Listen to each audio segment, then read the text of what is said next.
Tila pinatunayan nga ni Kim Chiu na kaya niyang magsaya at mag-enjoy kahit na mag-isa lang.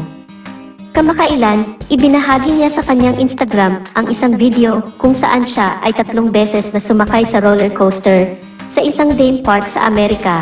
Sa kabila ng kanyang kahangahangang karera sa showbiz, kilala si Kim Chiu sa kanyang mga simpleng kaligayahan at positibong pananaw sa buhay. Sa video na ibinahagi niya sa kanyang social media account, makikita ang kanyang masayang pagmumukha habang sumasakay sa roller coaster.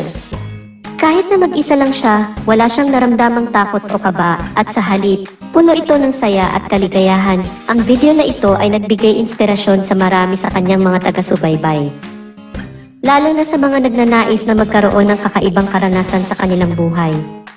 Ipinakita ni Kim Chiu na hindi kailangang may kasama o karamay para magsaya at mag-enjoy sa mga bagong karanasan. Isa itong paalala sa atin na ang kaligayahan ay maaaring matagpuan sa simpleng bagay at hindi ito palaging naukit sa pagiging kasama ng iba. Mahalaga ang pagkakaroon ng positibong pananaw sa buhay at ito ang nagbibigay daan upang tayo ay maging masaya at masiyahan kahit sa mga simpleng pagkakataon.